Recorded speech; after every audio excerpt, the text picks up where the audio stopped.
आवाज आ रहा है क्या इसका? Yes, sir. सर।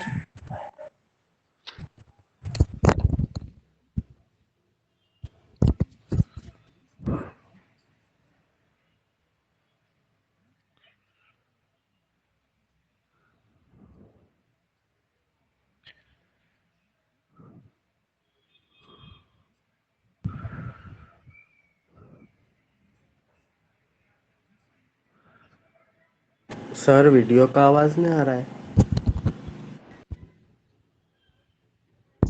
ओ, उमर उमर को ही नहीं आ रहा है या बाकी किसी को नहीं आ रहा? नहीं आ रहा है सर। किसी को भी नहीं आ रहा क्या? ओके नहीं। Okay, no problem. For most molecules, electrons transfer. This is opposite spin, and this is called as signal state. And spin is paired at that times. No any moment because those paired electrons are cancelled.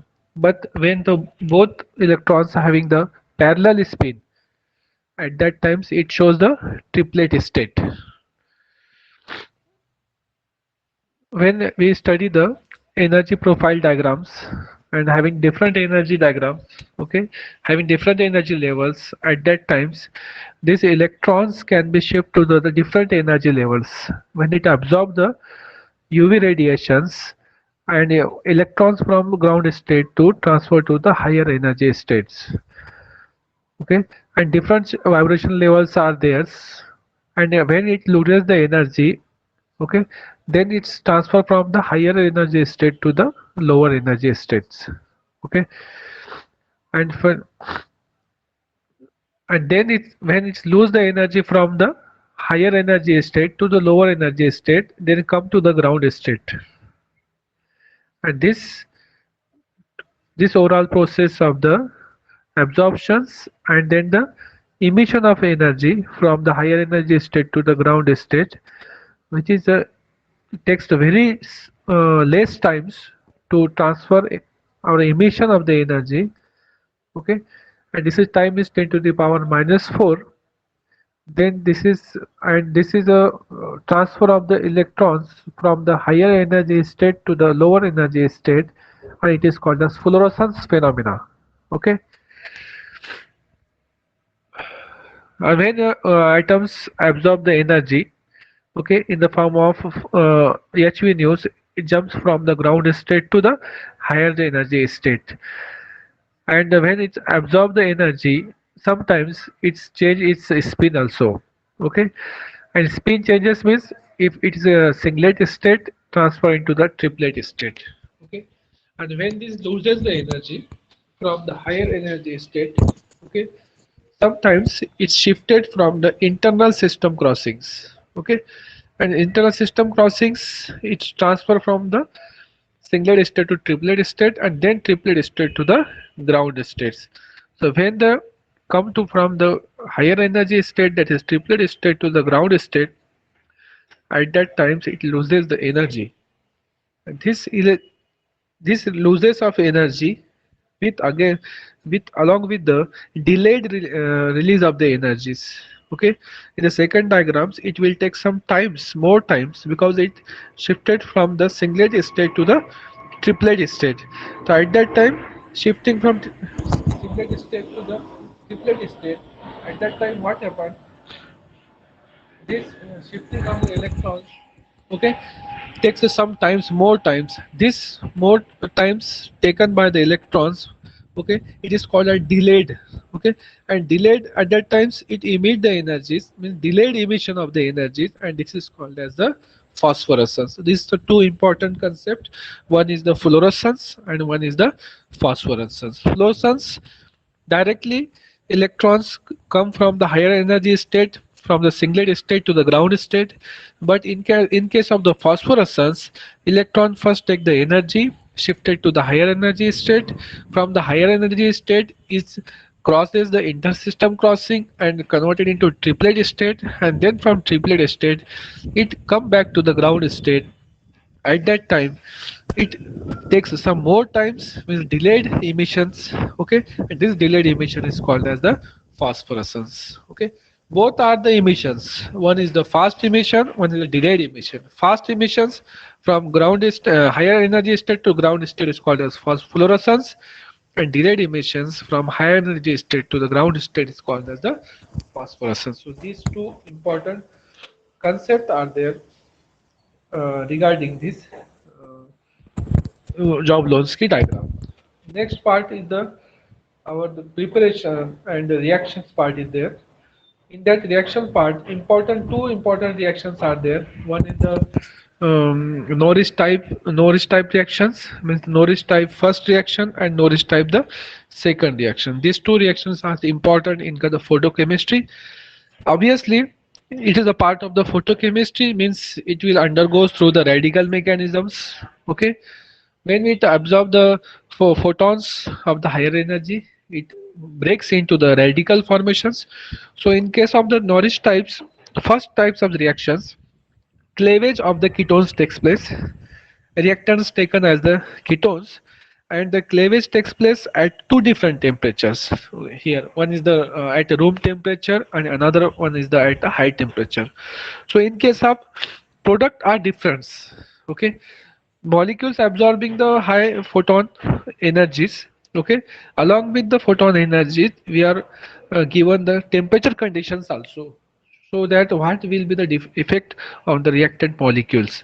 So in case of the higher energy state, what happens, there is a breaking of the ketone molecules, means that there is a radical formations, means the alkyl group of the ketones, one of the alkyl group of the ketones breaks and form the radicals, that is one of the acyl radical formation is takes place. Along with the acyl radical there is the one alkyl radical formation takes place. Then in the next step, at a higher temperature, these acyl radicals again break into the alkyl group and the carbon monoxide radicals with carbon monoxide group. And then these alkyl radicals and another alkyl radicals, means the both alkyl radicals of the ketones, both alkyl groups are converted into the alkyl radicals, and these two alkyl radicals get terminated, gets complete the reactions and formations of higher alkanes. Means what happens, at a higher temperature, ketones get converted into the alkanes. Whatever will be the alkyl group attached to that particular ketones, that will be converted into the ketone groups. Okay, so that converted into the higher alkane groups. This happen in case of the at higher temperature. Then another condition is the at the room temperatures. Okay, so what happen at the room temperature, reactant are the same, reactant is the same, but the condition of the temperature is different. We are applying same photolytic conditions. Okay, difference only in the temperature conditions. Here applying the room temperatures at the higher photolytic conditions. So what happen, first condition, first step is the same, that is the formation of acyl radical along with the alkyl radicals. In the second step there is a difference, that is the acyl radicals react with the another molecules of the ketone and form the aldehyde groups. This is different in case of the room temperature. This aldehyde then again formation of the radicals. Okay, radicals is formed at the alpha positions. Okay, alpha position of the ketonic group. These radicals at the alpha carbons again react with the alkyl radicals and converted into the higher ketones. Mean the at a room temperature lower ketone is get converted into the higher ketones. So कोई बोल सकता है कि क्या difference है इसके अंदर, अगर जो हाई टेम्परेचर लिए तो क्या बन रहा है और लो टेम्परेचर लिए तो क्या बन रहा है नॉरिश टाइप फर्स्ट रिएक्शन में, फाइनल प्रोडक्ट कोई बोल सकता है?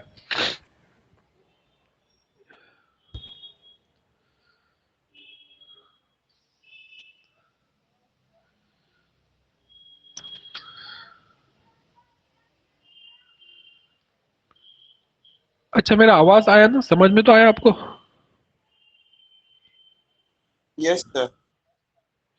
देखिए अभी डिफरेंस सिर्फ इतना है दोनों के अंदर, हाई टेम्परेचर में और लो टेम्परेचर में।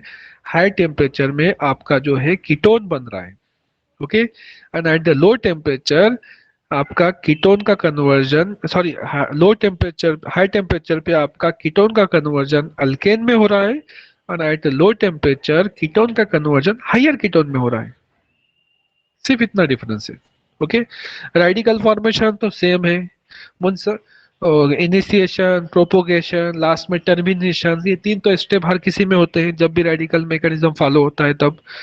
लेकिन डिफरेंस इतना दिख रहा है इसके अंदर कि टेम्परेचर कंडीशंस, फोटोलाइटिक कंडीशन तो आप यूज कर रहे हैं, along with the photolytic condition आप थोड़ा सा टेम्परेचर भी अप्लाई कर रहे हैं, तो हाई टेम्परेचर पे डिफरेंट प्रोडक्ट मिलता है, लो टेम्परेचर पे डिफरेंट प्रोडक्ट मिलता है। ओके, रेडिकल फॉर्म हो रहा है, फोटोलाइटिक कंडीशन होने की वजह से ही रेडिकल फॉर्म हो रहा है, ये बात ध्यान में रखिए। उसके बाद है next, Norris type second reactions. These two reactions are the most important reactions of the photochemistry. One is the Norris type first reaction, another one is the Norris type second reactions. Okay, in the Norris type second reactions, conditions, one important condition is there. For any reactant to undergo the Norris type second reaction, it must have the gamma hydrogen atoms. Reactant के पास gamma hydrogen atom रहा तो ही वो reaction proceed करेगा। अब किसको बोलेंगे gamma hydrogen atom? बोलिए, पता है आपको?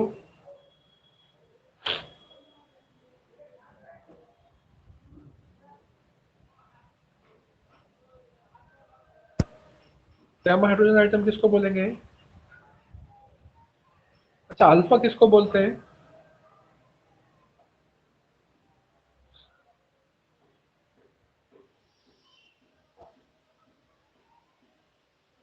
हेलो सर, आपकी आवाज हमको ब्रेक होकर आ रही है।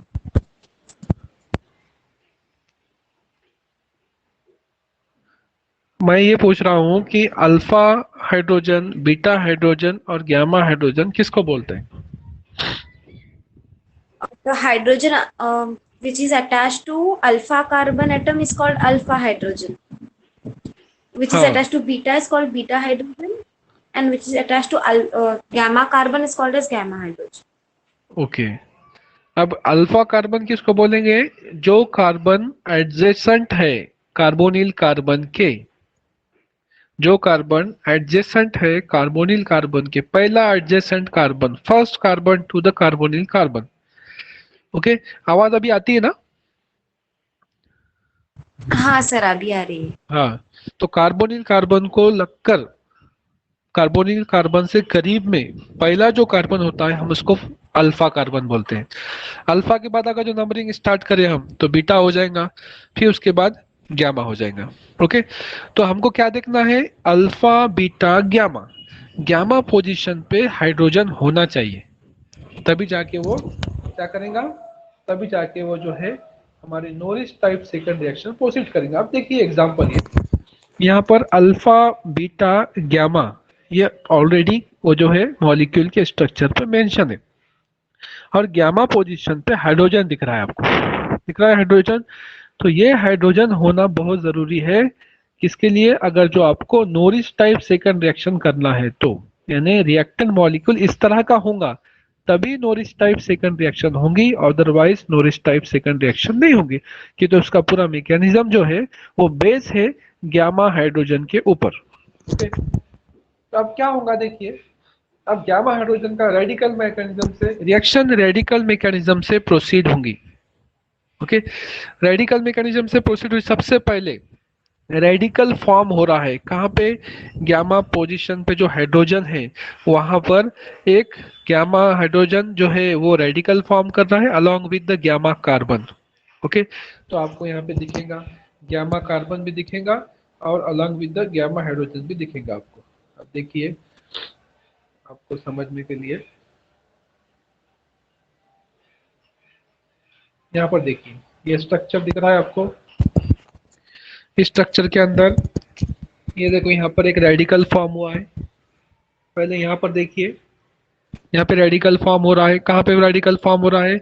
एक तो गामा पोजीशन का हाइड्रोजन ये वाला, along with the carbonyl carbon का ये वाला, दोनों भी रेडिकल फॉर्म कर रहे हैं। ओके, रेडिकल फॉर्म हुआ तो यहाँ से हाइड्रोजन निकल गया, यहाँ पे रेडिकल रह गया, हाइड्रोजन निकलने के बाद ओके, सेम रेडिकल कहाँ पर गया, सेम रेडिकल ही ऑक्सीजन के साथ चला गया। यहाँ पे देखिए, यहाँ पर आपको दिख रहा है क्या, कुछ नहीं दिख रहा है। ऑक्सीजन पे कोई है क्या यहाँ पर, ये स्टेज के अंदर ऑक्सीजन पे हाइड्रोजन नहीं है, लेकिन सेकंड स्टेप में रेडिकल फॉर्म होने के बाद वो रेडिकल जो है ऑक्सीजन के ऊपर चला गया। देखिए यहाँ पे आपको रेडिकल दिखेगा ऑक्सीजन के ऊपर। तो ये जो रेडिकल था गैमा पोजीशन का, वो कहाँ पे चला गया, ऑक्सीजन के ऊपर चला गया। ये एक स्टेप हो गई आपकी। उसके बाद नेक्स्ट स्टेप क्या होंगी, नेक्स्ट स्टेप होंगी कि आपका जो है अल्फा और बीटा कार्बन जो है, अल्फा और बीटा कार्बन ये ब्रेक होगा। अल्फा बीटा कार्बन ब्रेक होने के बाद देखिए यहाँ पे कंडीशन दिख रही है आपको, अल्फा और बीटा कार्बन अगर जब ब्रेक होता है तो ब्रेक होने के बाद क्या बनेगा, एक रेडिकल बनेगा इधर। देखो यहाँ पर एक रेडिकल आएगा, डॉट दिख रहा है मेरा बताया हुआ।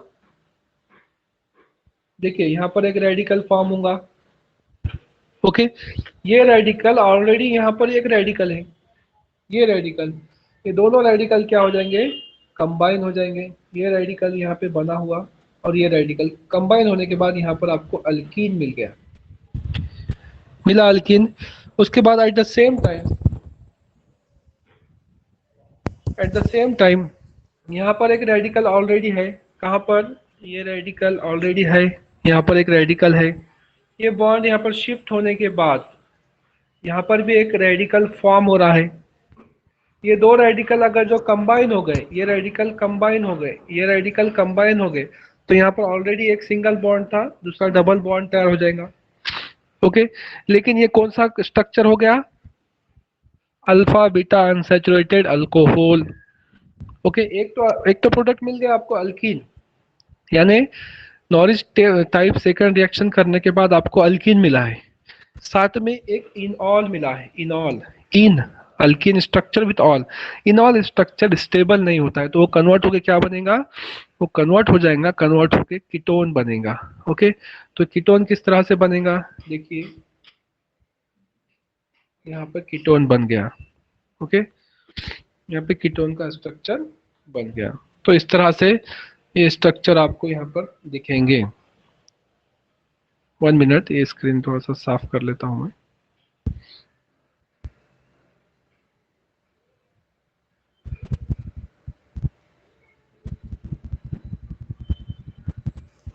वन मिनट, इसको साफ करने के लिए मुझे बाहर जाना पड़ेगा।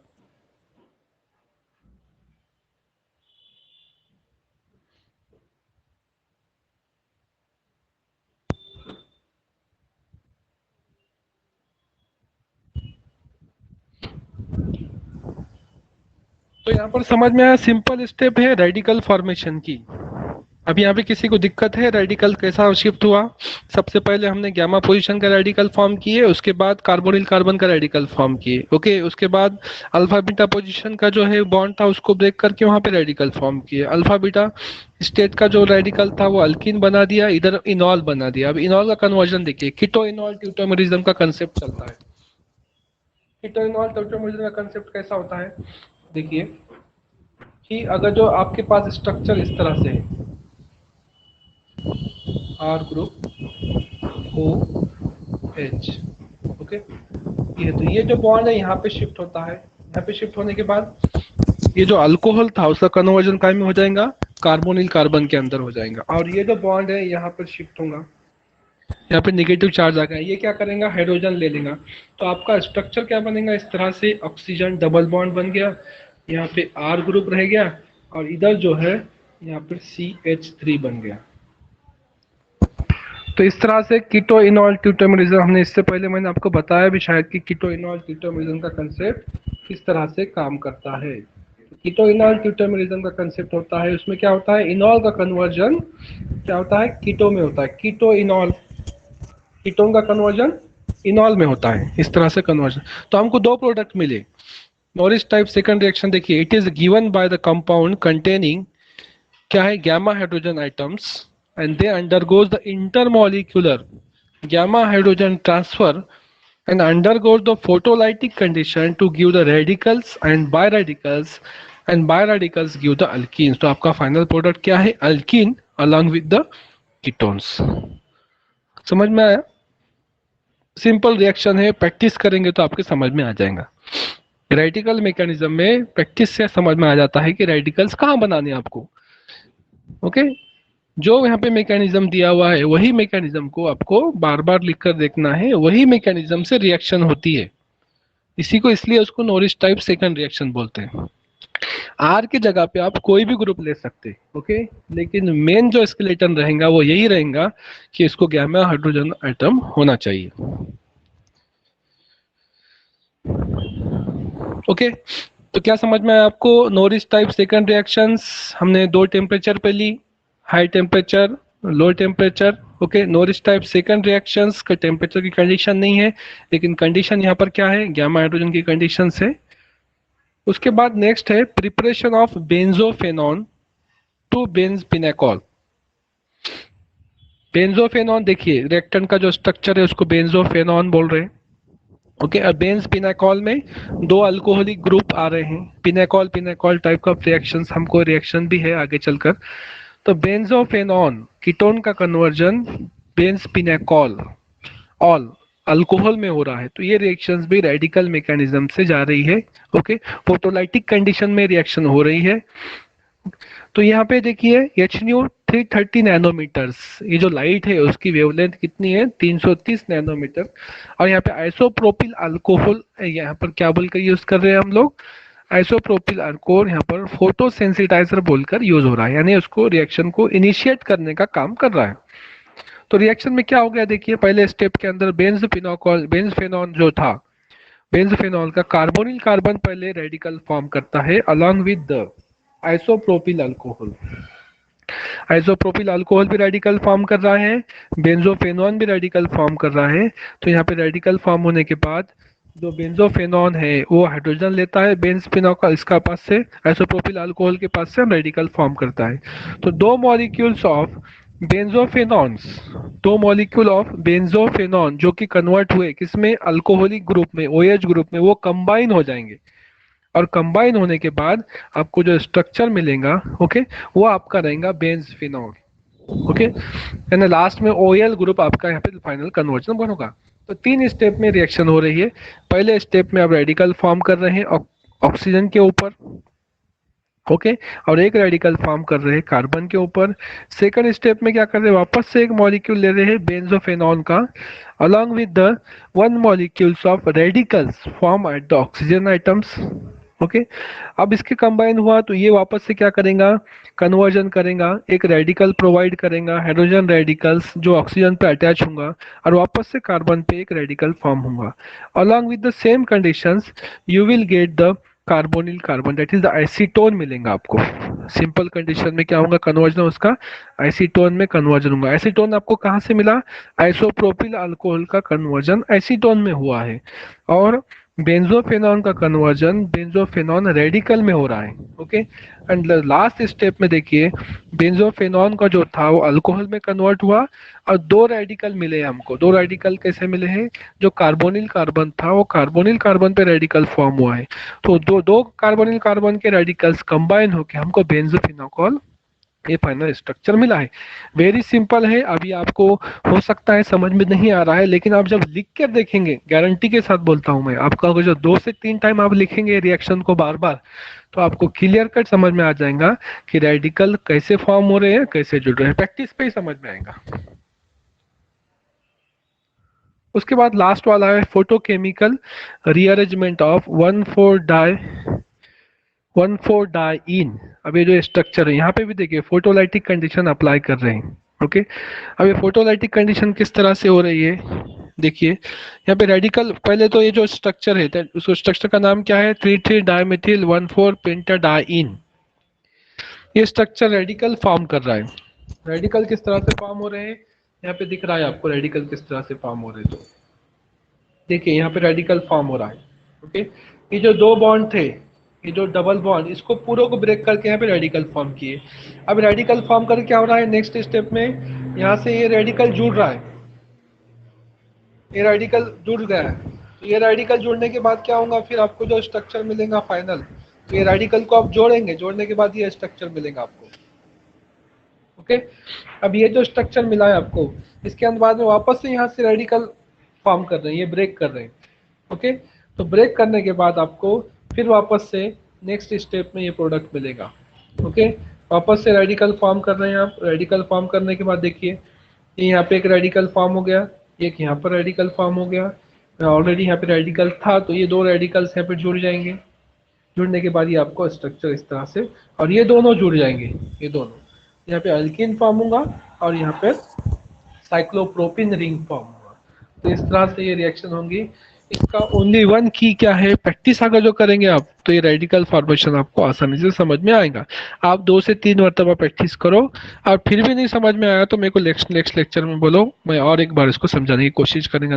लेकिन मुझे गारंटी है, अगर जो आप प्रैक्टिस करेंगे ना, तो आपको किसी को भी डाउट नहीं आएगा।